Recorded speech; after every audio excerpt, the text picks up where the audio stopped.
Jake Morrison sat in the waiting room outside the Galactic Council chambers and felt his stomach twist into knots. The message had come 3 days ago through official channels, marked with the highest priority seals. Another crisis, another mess for humanity to clean up. He looked down at his hands and noticed they were shaking slightly. After 15 years as Earth's chief ambassador to the Council, he still got nervous before these meetings. Lisa Parker stood by the massive windows that looked out over Nexus Prime's gleaming towers. She wore her military uniform with perfect precision, every medal and ribbon in its proper place. Her reflection in the glass showed a woman who had seen too much war, too much death. She turned to Jake with tired eyes.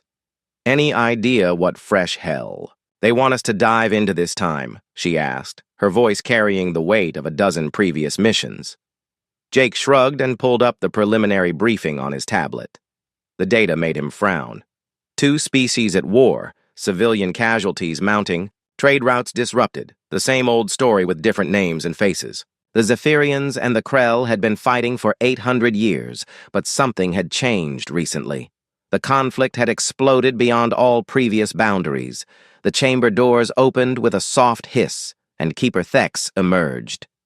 The Vorthon stood nearly 9 feet tall, his blue-gray feathers ruffled with what Jake had learned to recognize as irritation.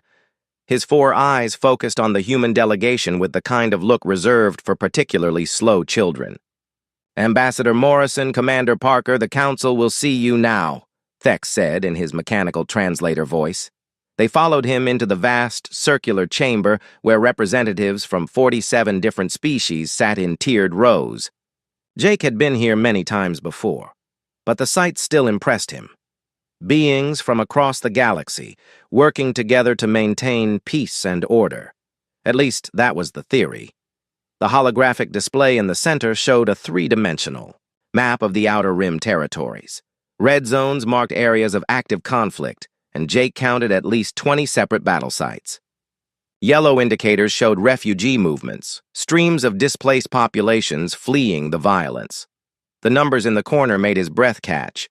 Over 2 billion people had already been forced from their homes. Keeper Thex activated his personal projection system and began the briefing. Images of destroyed cities flashed across the display, followed by reports of chemical weapons usage and orbital bombardments. The Zephyrians and Krell had abandoned all pretense of civilized warfare. "The situation has deteriorated beyond acceptable parameters," Thex said, his translated voice carrying no emotion. "Economic disruption to Council trade routes has reached critical levels. Shipping delays are costing member worlds billions of credits daily." Jake noticed that Thex mentioned trade routes before casualties. He exchanged a glance with Lisa, who had obviously caught the same thing. Her jaw tightened almost imperceptibly. "What about the civilian populations?" Jake asked. "The refugee crisis alone seems to require immediate humanitarian intervention." Yes, of course," Thex waved a dismissive feather. "But the primary concern remains the economic stability of the Council territories. We cannot allow these primitive conflicts to disrupt galactic commerce." The display shifted to show strategic projections. Both the Zephyrian fleet and Krell armadas were massing for what appeared to be final engagements. Intelligence reports suggested both sides possessed planet-killer weapons and were preparing to use them. "Your species has proven adequate at resolving such matters in the past," continued another council member, a crystalline being whose name Jake could never pronounce correctly. "Human mediators have successfully concluded 43 major conflicts over the past 3 centuries. Lisa stepped forward. "With respect, Counselor, those previous conflicts involved species that actually wanted peace. The preliminary reports suggest both the Zephyrians and Krell are committed to total victory, not negotiated settlement." Thex's feathers ruffled again. "That is precisely why we require human intervention. Your species has a reputation for finding solutions where others see only problems. You will depart for the conflict zone immediately." Jake felt the familiar weight of expectation settling on his shoulders. Humanity had become the galaxy's troubleshooters, the ones called in when diplomacy failed and war threatened to consume entire sectors. They were good at it. Perhaps too good. Every success led to another assignment, another impossible situation to resolve. "What resources will the Council provide?" Lisa asked. "If we're going into a hot war zone with planet killers involved, we'll need significant military support."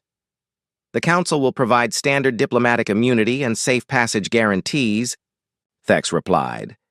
"Beyond that, you will rely on your own fleet assets." Jake's tablet chimed with incoming data. The mission parameters were already being downloaded to their ship's computers. He scanned the summary and felt his heart sink. No backup?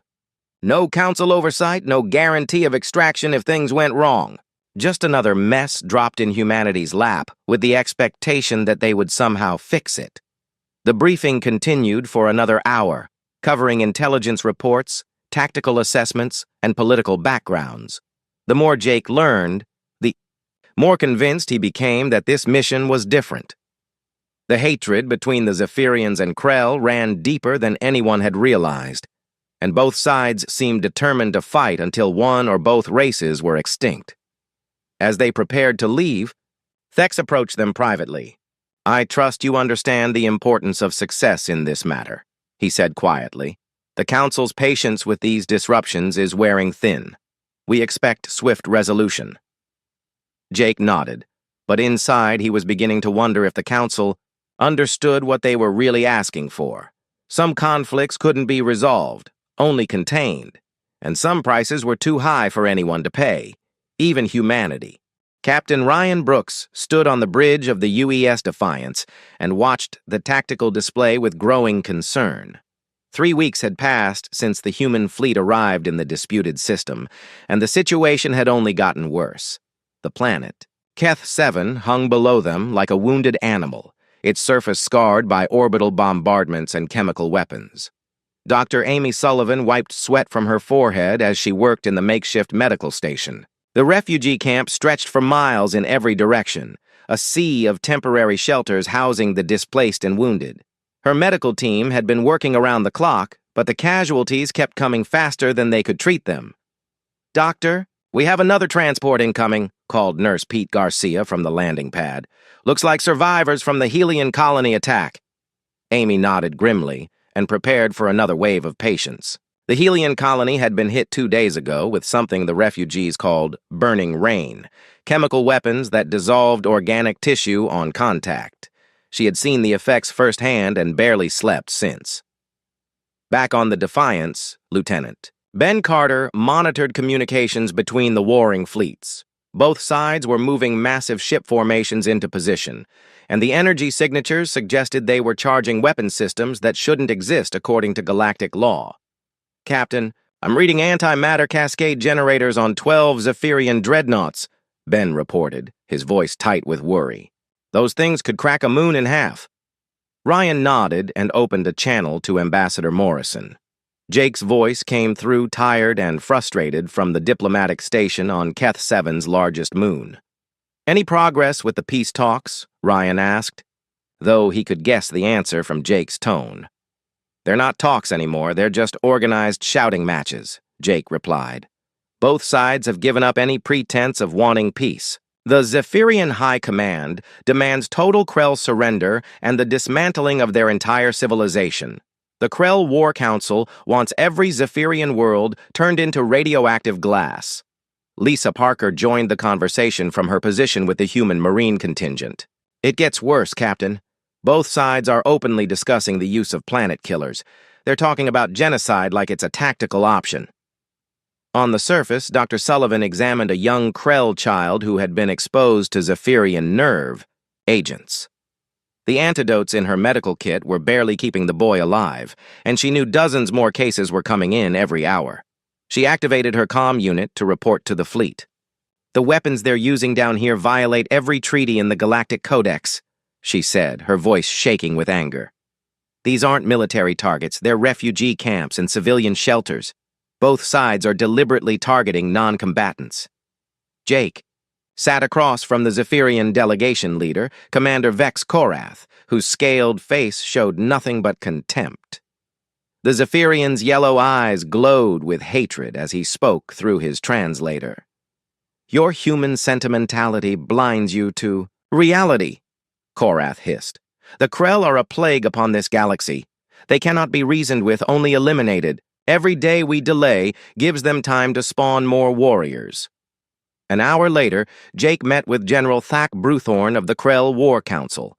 The massive reptilian being's scarred hide told stories of centuries of warfare, and his attitude was no different from the Zephyrians.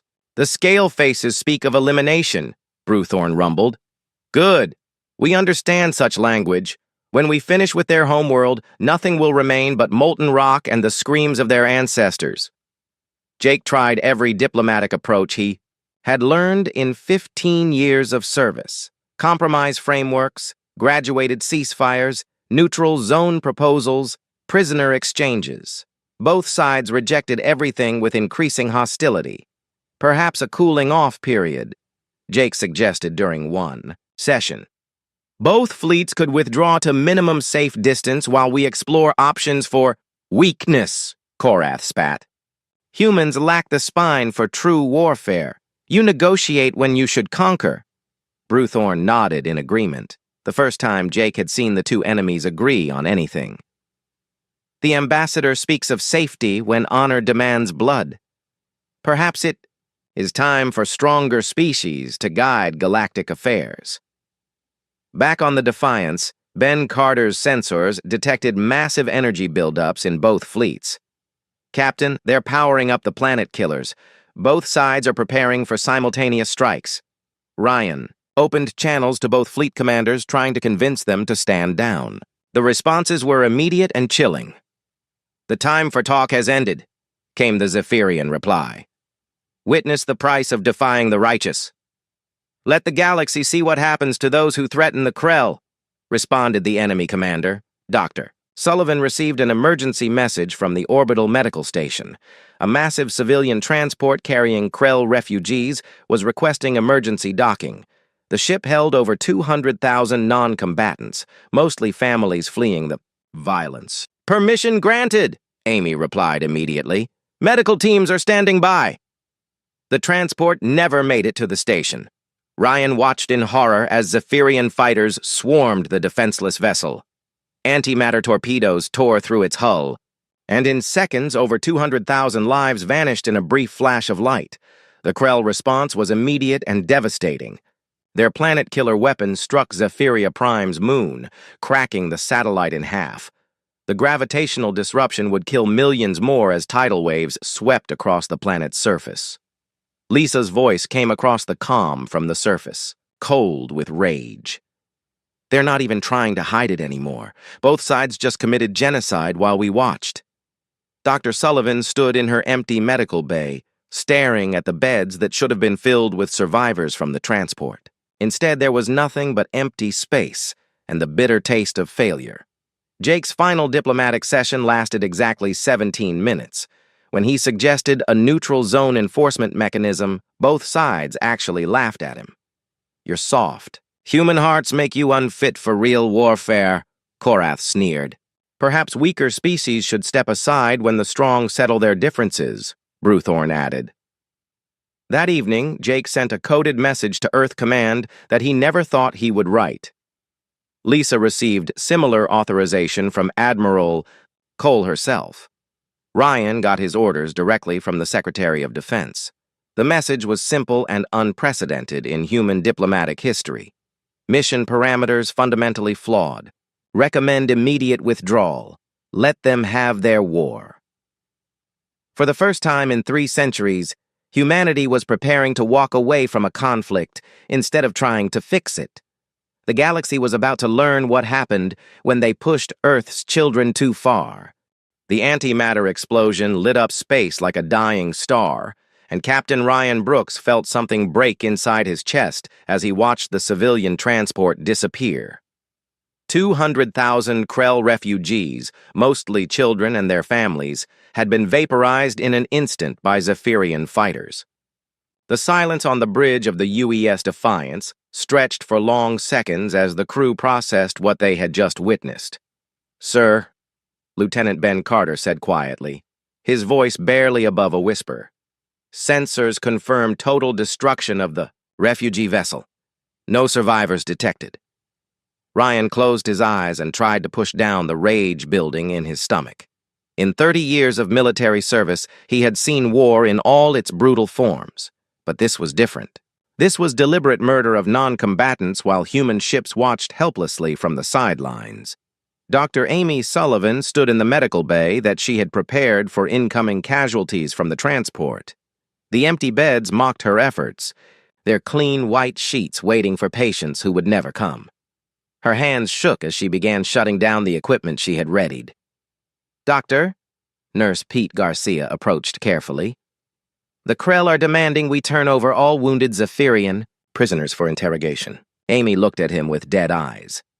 "Tell them that medical facilities remain neutral under galactic law. Then tell them I don't care what they think about it." The Krell response to the transport massacre was swift and terrible. General Thak Bruthorn ordered the deployment of their most powerful weapon, a gravitational disruptor that could destabilize planetary bodies. Zephyria Prime's moon became the target, and Ryan watched the tactical display in horror as the massive satellite began to crack apart. "Gravitational cascade detected," Ben reported, his training keeping his voice steady even as his face went pale. "The moon's destruction will cause massive tidal disruptions on the planet's surface. Estimated casualties in the hundreds of millions." The chunks of shattered moon began falling towards Zephyria Prime like meteors, each impact releasing the energy of nuclear weapons. The planet's oceans rose and fell in waves that swept away entire continents. Ryan realized he was watching the systematic destruction of two entire civilizations.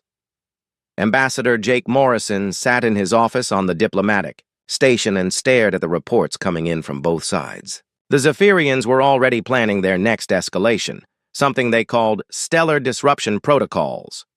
The Krell had moved their entire battle fleet into position around Zephyrian space, preparing for what their commanders called the final cleansing.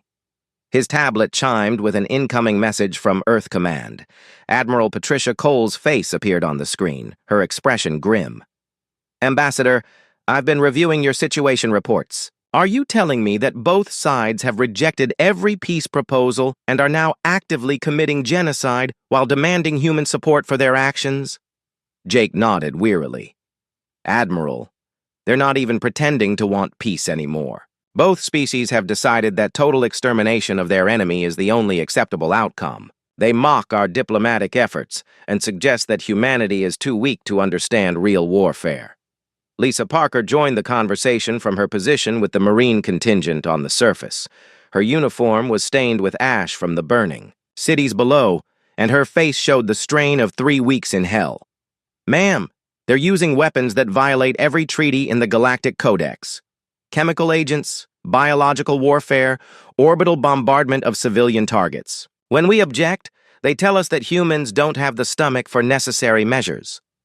Admiral Cole was quiet for a long moment, her fingers drumming on her desk back on Earth. "How many other species are being drawn into this conflict?" 17, so far, Jake replied. "The Andorian Federation declared for the Krell yesterday. 3 Outer Rim coalitions have sided with the Zephyrians. This is spreading like a plague across the entire sector." Dr. Sullivan's voice joined the conversation. From the medical station, "Admiral, I've got refugee camps with over 3 million displaced persons, and both sides are targeting them deliberately. My medical teams are treating chemical weapon casualties in children as young as 5 years old. When I try to set up neutral medical zones, both armies use them as bait for ambushes." The Admiral's expression hardened. "And what does the Galactic Council say about this situation?" Jake almost laughed, but there was no humor in it. "Keeper Thex sent a message this morning complaining about delays in shipping schedules. The Council is more concerned about trade route disruptions than the fact that we're watching the genocide of 2 entire species."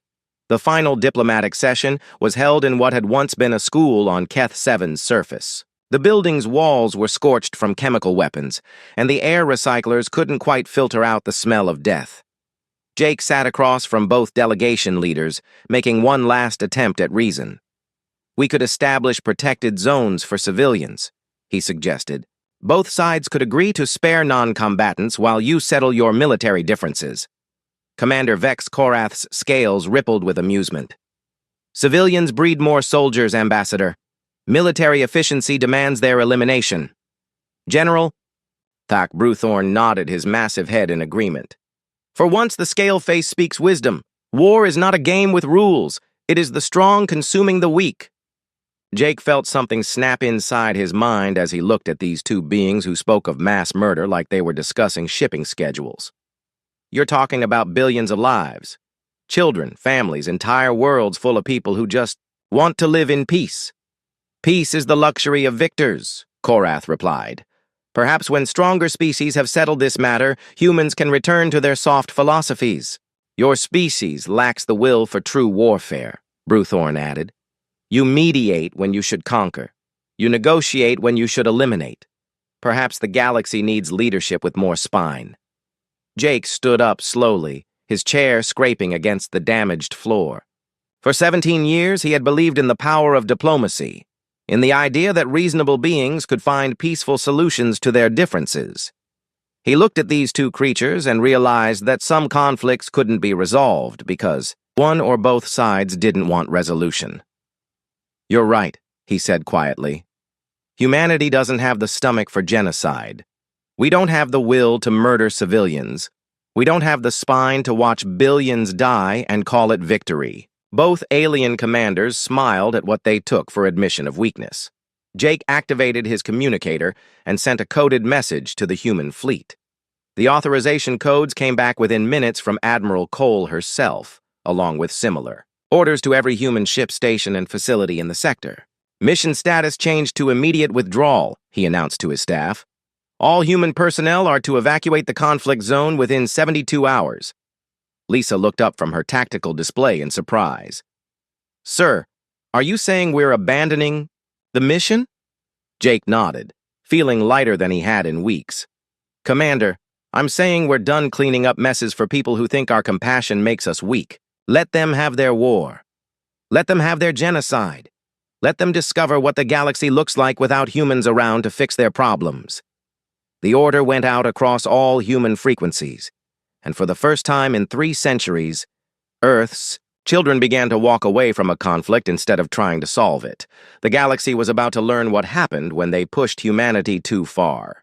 Dr. Amy Sullivan walked through the refugee camp one last time, her medical bag heavy with supplies she couldn't leave behind.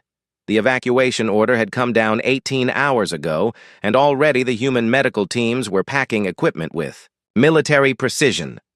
Around her, alien refugees watched with growing panic as their only source of advanced medical care prepared to vanish. Doctor, please. A Krell mother clutched at Amy's sleeve, her child burning with fever from chemical weapon exposure.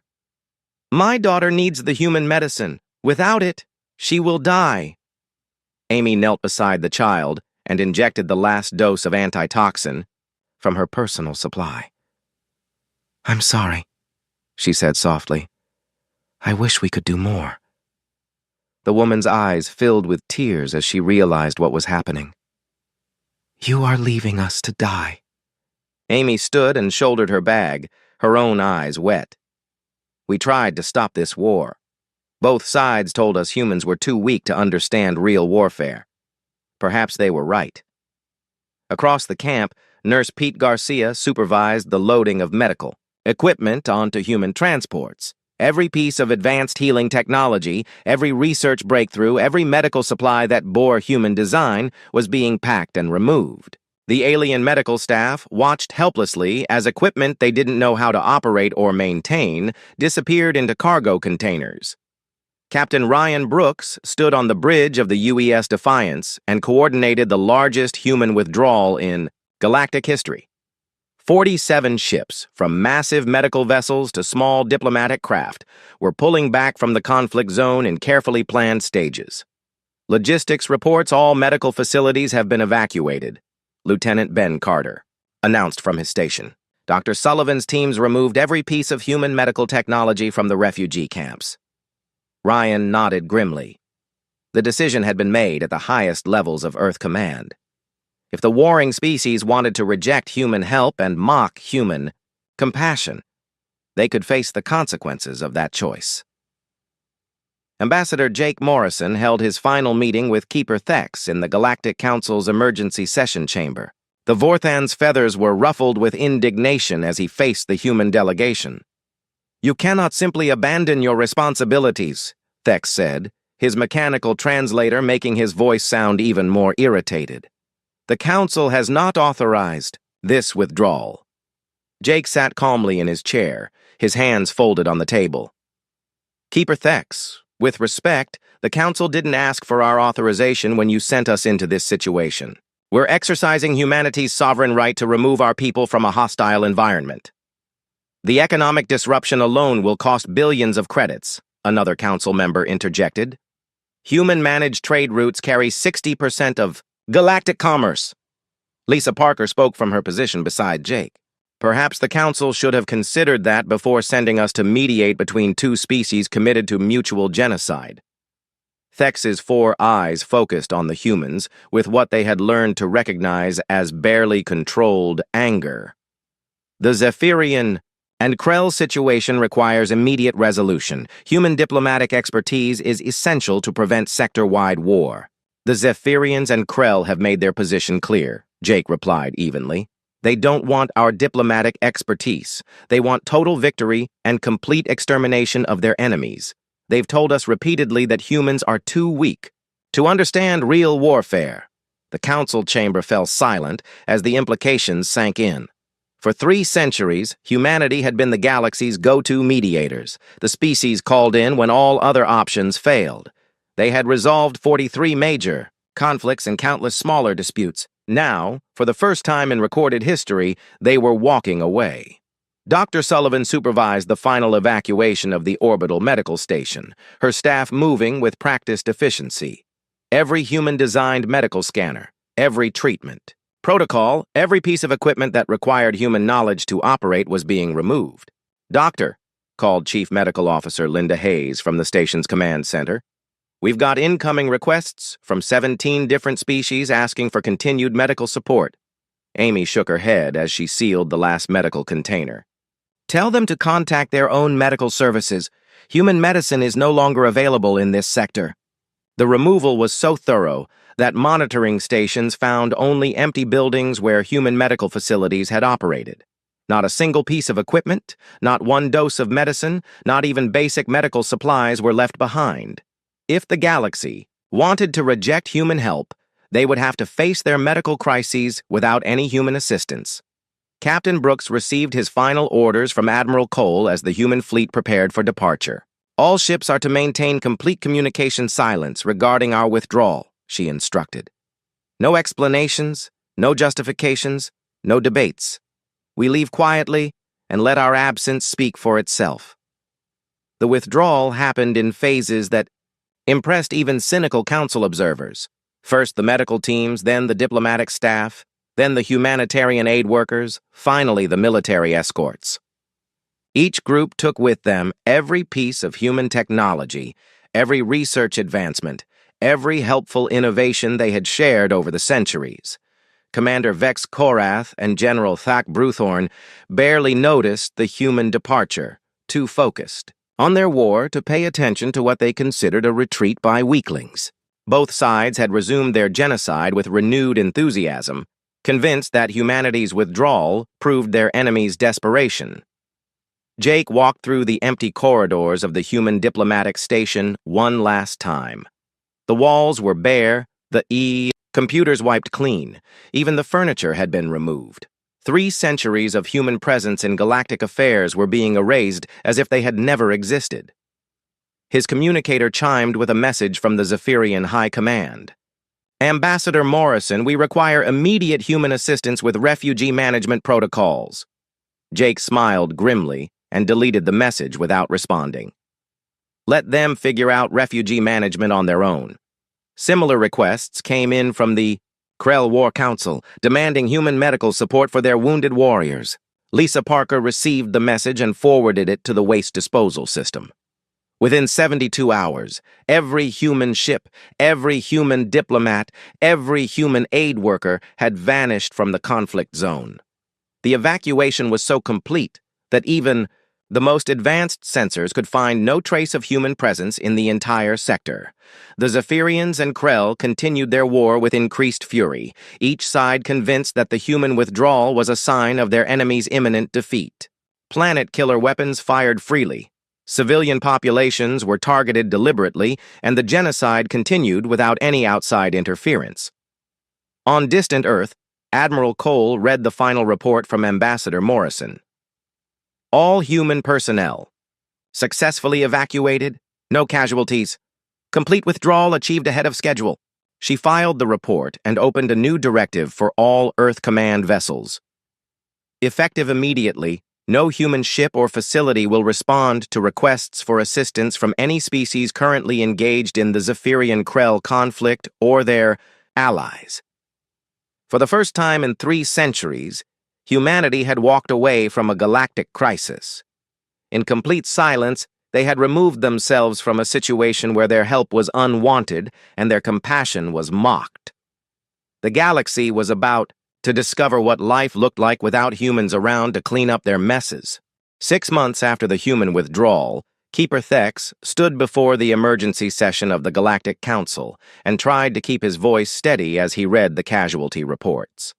The numbers were so large they seemed abstract, like calculations, rather than actual lives lost. Preliminary estimates indicate 47 billion confirmed deaths across 14 star systems, he announced to the silent chamber. An additional 23 billion individuals are classified as missing and presumed dead. The assembled representatives sat in stunned silence. Even the most callous among them struggled to process the scale of destruction. The Zephyrian-Krell War had consumed entire solar systems, reducing habitable worlds to radioactive debris fields. Ambassador Helen Torres of the Sol Diplomatic Corps sat in the observer section, taking notes on her tablet. She wore the simple, blue uniform of Earth's diplomatic service, and her presence was the only sign that humanity was even aware of the emergency session. Council member Vrak of the Hegemony Coalition raised one of his tentacles. "What is the status of refugee resettlement efforts?" Thex's feathers drooped visibly. Critical failures across all sectors. Without human medical support, plague outbreaks have swept through refugee populations. Mortality rates and displacement. Camps have reached 60%. The crystalline representative from Altair Prime chimed with distress signals. Infrastructure collapse reports are coming in from 37 systems. Engineering failures, power grid breakdowns, transportation network disruptions. Without human engineering core, Thex continued, most refugee facilities cannot maintain basic life support systems. We lack the technical expertise to handle displacement on this scale. Commander Sek of the Outer Rim Defense Fleet provided military updates that made the situation even worse. 17 additional species have been drawn into the conflict. The Andorian Federation and Tau Ceti Republic are actively engaged in combat operations. The Helix Consortium has declared war on both original combatants. Helen Torres listened to the reports with carefully controlled expression. Every crisis they described was something humanity had predicted and warned about. Every failure was a problem human expertise could have prevented. The worst revelation came from the medical committee. Dr. Zex, chief medical officer for the Council, delivered his report with barely concealed panic. "Medical catastrophe is spreading faster than the war itself," he announced. "Human medical protocols were integrated into galactic healthcare systems over 3 centuries. Without human doctors, medical researchers, and pharmaceutical specialists, we cannot treat injuries from advanced weapons." Thex activated a holographic display showing medical statistics that made several representatives physically recoil. Chemical, weapon exposure, radiation poisoning, biological agent infections. Human medicine was the only effective treatment for these conditions. The economic reports were equally devastating. Trade routes that had operated smoothly for centuries had collapsed into chaos. Shipping costs had increased by 400% as pirates and raiders moved into the security vacuum left by withdrawn human patrol fleets. Human-managed trade routes carried 60% of galactic commerce, reported the Economic Committee. Without their logistical expertise and security protocols, commercial traffic has decreased by 78%. Council member Thex finally acknowledged what everyone in the chamber was thinking. The secondary effects of human withdrawal have proven more devastating than the original conflict. Helen Torres rose slowly from her observer seat. She had been silent throughout the entire session, but now 47 pairs of alien eyes focused on her with desperate hope. "Observer Torres," Thex said carefully, "does Earth Command have any statement regarding the current crisis?" Helen activated her personal recording device and spoke in the calm, professional tone that had made her famous in diplomatic circles. "The Seoul Diplomatic Corps notes that this emergency session comes 6 months after humanity warned the Council about the likely consequences of the Zephyrian-Krell conflict." She displayed her own holographic data, reports that had been filed months earlier. Human analysis predicted civilian casualties in the billions, refugee displacement requiring massive humanitarian intervention, and the high probability of spreading conflict involving multiple species. The chamber remained silent as she continued. "When humanity requested additional council support for mediation efforts, we were denied. When we warned about the use of prohibited weapons, we were told to focus on trade route efficiency. When we suggested protective protocols for civilian populations, both combatant species mocked human weakness." Thex's feathers rustled nervously. "The Council acknowledges that previous decisions may have been inadequately considered. However, the current crisis requires immediate human intervention." Helen smiled politely and consulted her tablet. "I have here transcripts of official statements from both Zephyrian and Krell leadership. Commander Korath stated that humans lack the spine for real warfare. General Bruthorn suggested that stronger species should guide galactic affairs." She looked around the chamber at the assembled representatives. Both combatant species made it clear that human diplomatic methods were inadequate, and that human compassion was a sign of weakness. The hegemony representative leaned forward urgently. "Observer Torres, surely Earth Command recognizes the humanitarian catastrophe unfolding. Billions of innocent lives are at stake." "Indeed," Helen replied calmly. "That's exactly what Ambassador Morrison told this council 6 months ago. He was informed that economic considerations took priority over humanitarian concerns." She activated another display showing current human activities. "I can report that humanity is currently engaged in 14 separate peacekeeping operations in other sectors. Our medical teams are treating plague outbreaks in the Vega system. Our engineers are rebuilding infrastructure after the Centauri asteroid impact. Our diplomatic corps is mediating territorial disputes between 6 different species coalitions." The implication was clear. Humanity was not idle or indifferent to suffering. They were simply applying their resources where their help was wanted and appreciated. Keeper Thex made one final desperate attempt. "The Council formally requests immediate human assistance in crisis resolution. We are prepared to offer significant compensation and expanded diplomatic privileges." Helen Torres stood and gathered her materials. "I will relay the Council's request to Earth Command through proper diplomatic channels. However, I should note that humanity's current commitments may limit our availability for new assignments." She paused at the chamber door and turned back to address the Council one final time. "The galaxy spent 3 centuries taking human help for granted. Perhaps this crisis will help Council members appreciate the value of what they had." The door closed behind her with a soft hiss, leaving the Council to face the burning galaxy without the one species that had always been willing to help. In the silence that followed, Thex realized that some relationships, once broken by arrogance and ingratitude, could not be easily repaired. The Council had learned too late that humanity's compassion was not weakness, but strength. And that strength, once withdrawn, left a void that no other species could fill. The galaxy was burning, and for the first time in 3 centuries, there was no one coming to put out the fires. 1 year after humanity's withdrawal, the economic collapse struck the Galactic Council like a cascade failure in a starship's reactor core. Commander Danny Price of the UES Vigilant monitored Council communications from the edge of human space. watching desperate messages pile up in their transmission buffer. The trade routes that had functioned smoothly for 3 centuries had devolved into chaos. Without human logistics coordination, shipping schedules collapsed. Without human security patrols, pirate raids increased by 600%. Without human diplomatic protocols, minor trade disputes escalated into shooting wars between merchant fleets. "Captain, we're receiving another priority transmission from the Council," reported Communications Officer Janet Mills. "Keeper Thex is requesting immediate assistance with the Outer Rim shipping crisis." Danny glanced at the message and deleted it without reading past the first line. It joined thousands of similar requests that had arrived over the past 12 months. All marked urgent, all demanding human intervention, all ignored with bureaucratic politeness. Dr. Katie Walsh, now Director of Human Medical Outreach, reviewed the latest requests for humanitarian aid in her office on Luna Station. The holographic displays showed medical crises spreading across 17 sectors, plague outbreaks that human medicine could have stopped in days, refugee populations dying from treatable diseases. "The Andorian Federation is reporting complete medical system collapse," her assistant, Dr. Mark Johnson, announced as he updated the crisis board.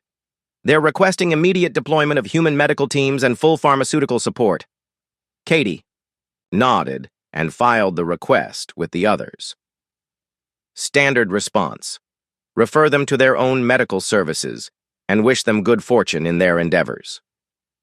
The Andorians had been among the first to mock human medical ethics as weakness.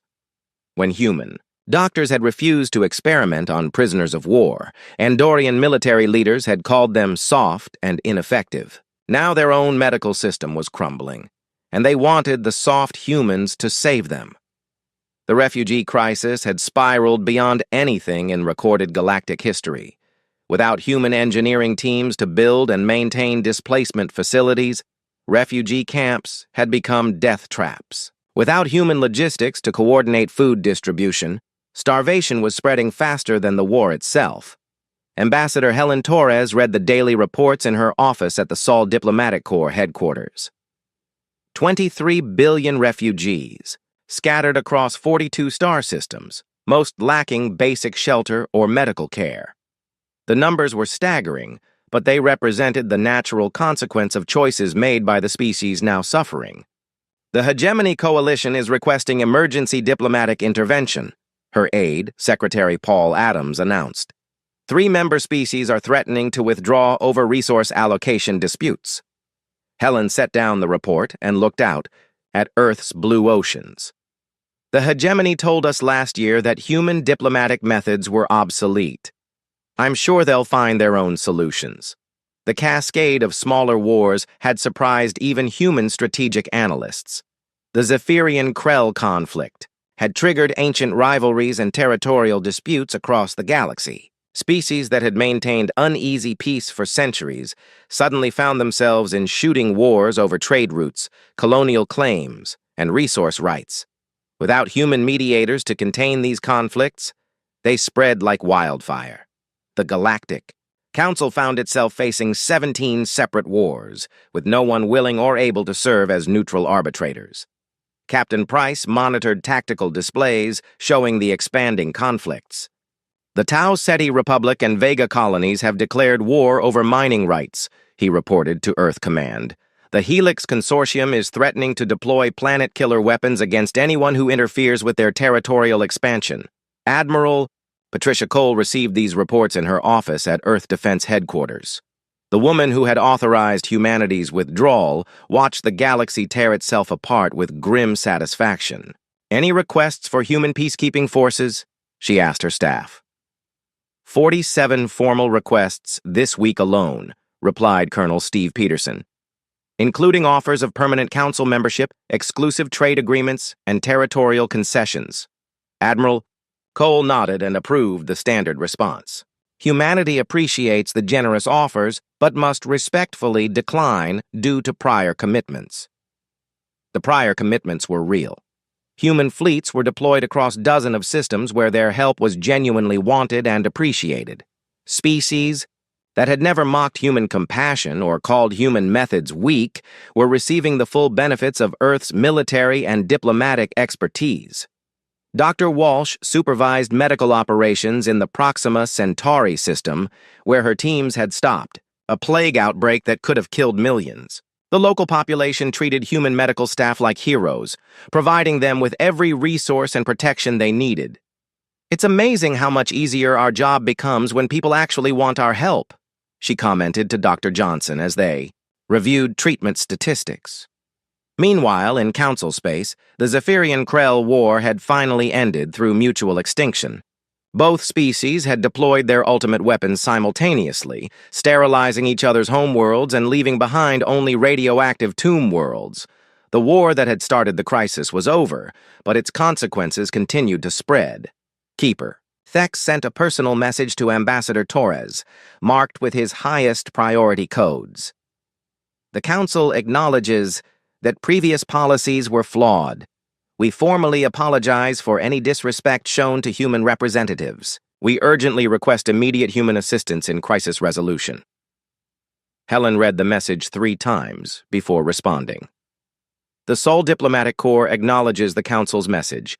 Unfortunately, humanity's current commitments prevent us from accepting new assignments at this time. We wish the Council success in resolving their difficulties." The truth was simpler and more brutal.